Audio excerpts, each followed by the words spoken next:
Welcome to the Market Segmentation lecture series. In this video, we'll explore key terms in market segmentation, as well as criteria for successful market segmentation. To start out, we need to define three critical terms: market, market segment, and market segmentation. First up is a market. A market has four essential characteristics. A market is people or organizations with needs or wants, as well as the ability to buy and the willingness to buy. A group that lacks any one of these four characteristics is not a market. Let me give you an example of what is a market. Think about college students and smartphones. College students are people that have a need or want for a smartphone to stay connected with friends, access their coursework, and use social media. They have the ability to buy. Many have part-time jobs, financial aid, or family support that covers necessities, and they have the willingness to buy. They prioritize having a smartphone in their budget. So college students represent a market for smartphone companies because they have all four characteristics. Now, let's look at what is not a market. College students are still people that might want luxury sports cars. That's a need or want. They might even be willing to buy one, if they could. But do most college students have the ability to buy a $100,000 plus car? No. So even though they want one and the willingness exists, college students typically don't represent a market for luxury sports cars because they lack the ability to buy. If a group of people or organizations lacks any one of the other characteristics, needs or wants, ability to buy, and willingness to buy, it is not considered a market. Our second term, market segment, is a subgroup of people or organizations sharing one or more characteristics that cause them to have similar product needs. Remember we said college students represent a market for smartphones. Well, within that market, we can identify different segments. One segment might be college students who prefer iPhones. This group shares characteristics like valuing the Apple ecosystem, wanting seamless integration with other Apple products, prioritizing brand image, and being willing to pay a premium for iOS. They have similar product needs. They want that specific Apple experience. Another segment would be college students who prefer Samsung or Android phones. This segment shares different characteristics. They might value customization options, prefer more affordable pricing, want expandable storage, or simply prefer the Android operating system. They also have similar product needs within their group, but those needs are different from the iPhone segment. Both segments are part of the larger college student smartphone market, but they're distinct subgroups with different characteristics that lead to different product experiences. Our third definition, market segmentation, is simply the process of dividing a market into meaningful, relatively similar, and identifiable segments or groups. Now, you might be thinking, why go through all this trouble? Why not just market to everyone? Well, marketers segment markets for three main reasons, and understanding these will help you see why segmentation is so powerful. First, segmentation enables marketers to identify groups of customers with similar needs and to analyze the characteristics and buying behavior of these groups. Instead of trying to understand millions of individual customers, we can understand several distinct groups. This makes our job much more manageable and our marketing much more effective. Second, segmentation provides marketers with information to help them design marketing mixes specifically matched with the characteristics and desires of one or more segments. Remember when we talked about the marketing mix? The 4 Ps: product, price, place, and promotion. Segmentation gives us the insights we need to customize each of these elements for specific groups of customers. For example, if you're marketing energy drinks, your marketing mix for college students studying for exams will look very different from your marketing mix for athletes training for competitions. Same product category, different segments, different marketing mixes. Lastly, segmentation is consistent with the marketing concept of satisfying customer wants and needs while meeting the organization's objectives. Think back to the overview of marketing when we talked about the 5 marketing management philosophies: production orientation, product orientation, sales orientation, market orientation, and societal market orientation. Segmentation is consistent with the marketing concept, which is the market orientation. It satisfies customers' wants and needs while still meeting the organization's objectives. This is a win-win. Customers get what they need, and the company achieves its goals. Now, here's a critical part. Not every way of dividing up a market makes sense. To be successful, a segmentation scheme must produce segments that meet 4 basic criteria. The criteria are substantial, identifiable and measurable, accessible, and responsive. Let's walk through each one with examples. The first criteria, substantial, means that a segment must be large enough to warrant developing and maintaining a special marketing mix.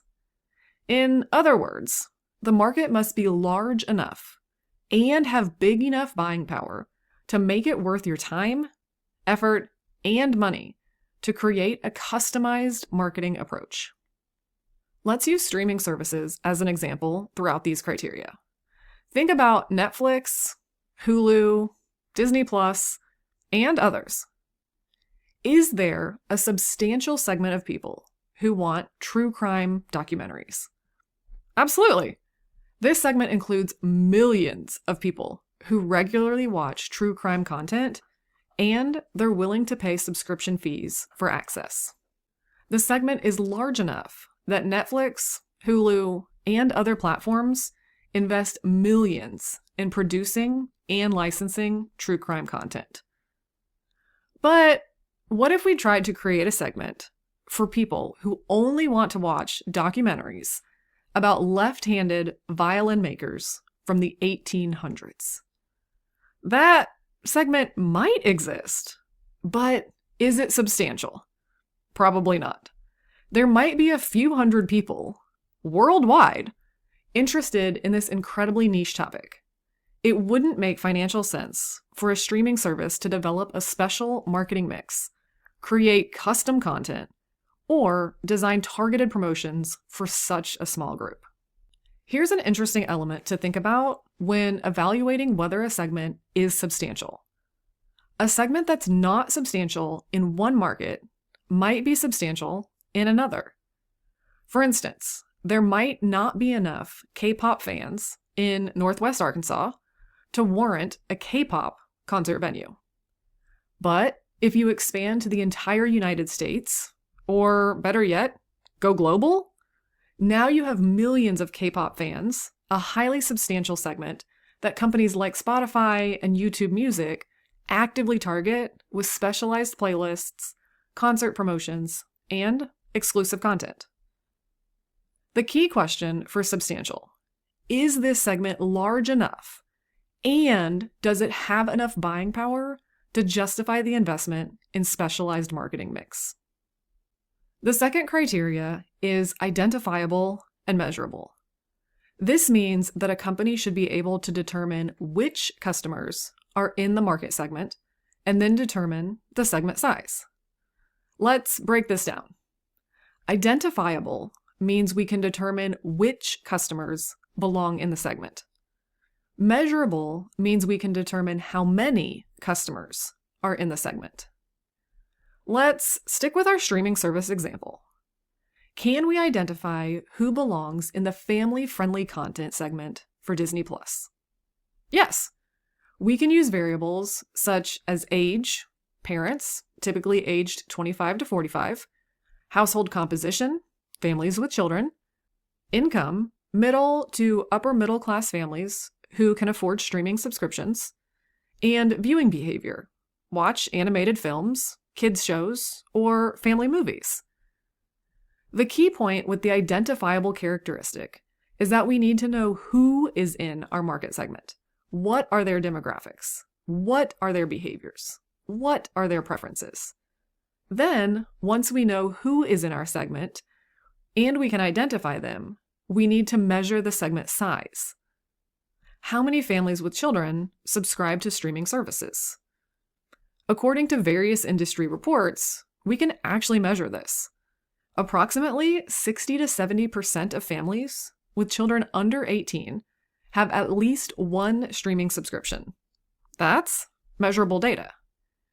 Now, here's an important distinction. This measurable criterion determining the segment size is different from the substantial criteria. The substantial criteria asked whether the segment is large enough to warrant developing and maintaining a special marketing mix.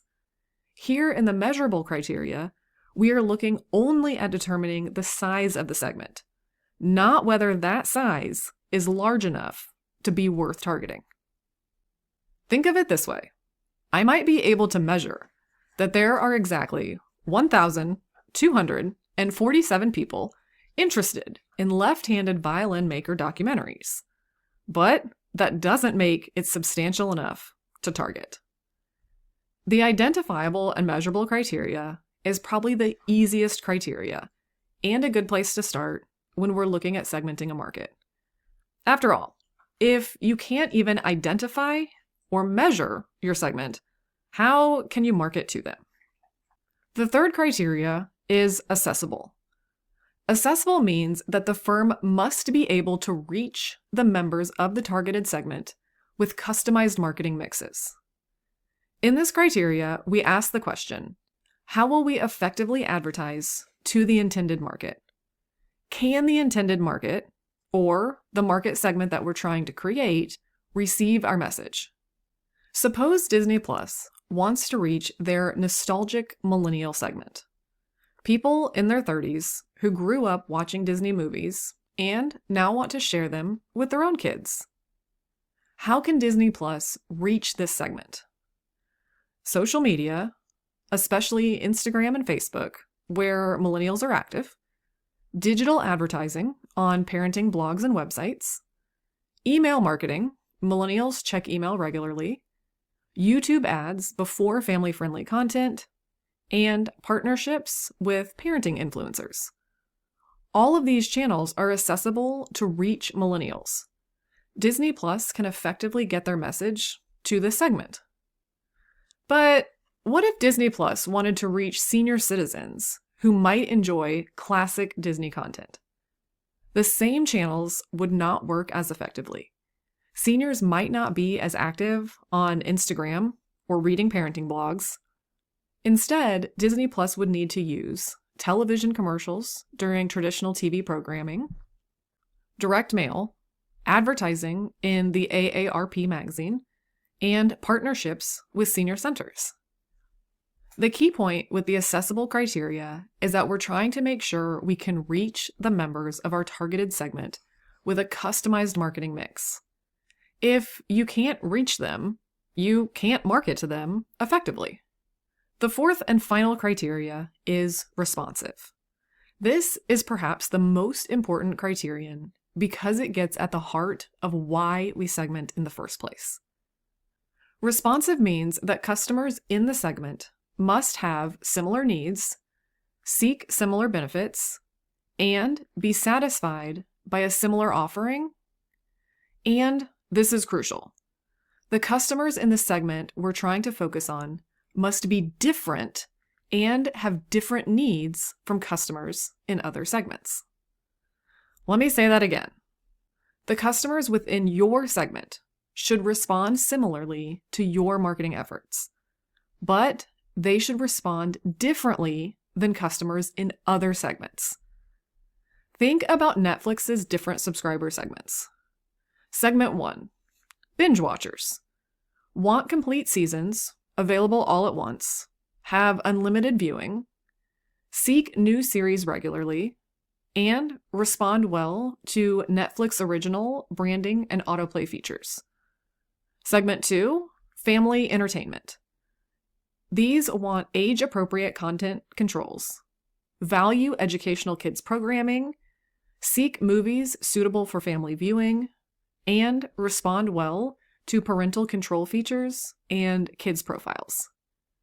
Segment 3, international content enthusiasts. These individuals want subtitled foreign films and series.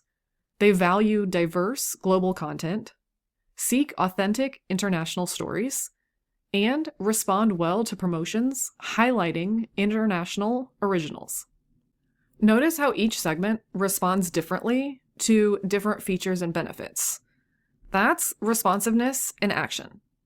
The family entertainment segment doesn't care much about getting every episode at once. They want safety and appropriateness. The binge watchers don't care about parental controls. They want volume and convenience. These segments have different needs and respond to different marketing approaches. Let's recap the 4 criteria, because you need to understand that all 4 criteria must be met for successful segmentation. Substantial. The segment must be large enough and have enough buying power to warrant developing and maintaining a special marketing mix. Identifiable and measurable. You must be able to identify which customers are in your market segment and measure the size of that segment. Accessible. You must be able to reach the customers in your market segment through appropriate marketing channels. And responsive. The segment must respond similarly within itself, but differently from other segments. If you're missing even one of these criteria, your segmentation won't work effectively. Let's look at this with a quick example. Imagine you want to create a segment called People Who Prefer Their Coffee at Exactly 142 degrees Fahrenheit. Is it substantial? Probably not. Very few people have this specific preference. Is it identifiable and measurable? Very difficult. How would you identify these people? Is it accessible? Where would you reach them? There's no 142 degree coffee lovers Facebook group. Is it responsive? Maybe. They'd all respond to the same temperature controlled coffee maker, but finding them? Good luck. This fails on multiple criteria, so it's not a viable segment. Now, let's test our streaming service segments. Families with young children, a segment for Disney+. Substantial? Yes. Millions of families with subscription buying power. Identifiable and measurable? Also yes. We can identify by age, household composition, viewing habits, and can measure using census and subscription data. Accessible? Yes. We can reach them through parenting websites, social media, and school partnerships. Responsive? Yes. This segment values safety, education, and entertainment differently than teens or adults without children. This segment meets all 4 criteria. It's a viable segment. To wrap up, remember that market segmentation is about dividing your market into meaningful groups that you can effectively target. But not just any divisions work. The segments must be substantial, identifiable and measurable, accessible, and responsive. When all 4 criteria are met, you can create targeted marketing strategies that resonate with specific groups of customers, leading to better customer satisfaction and better business results.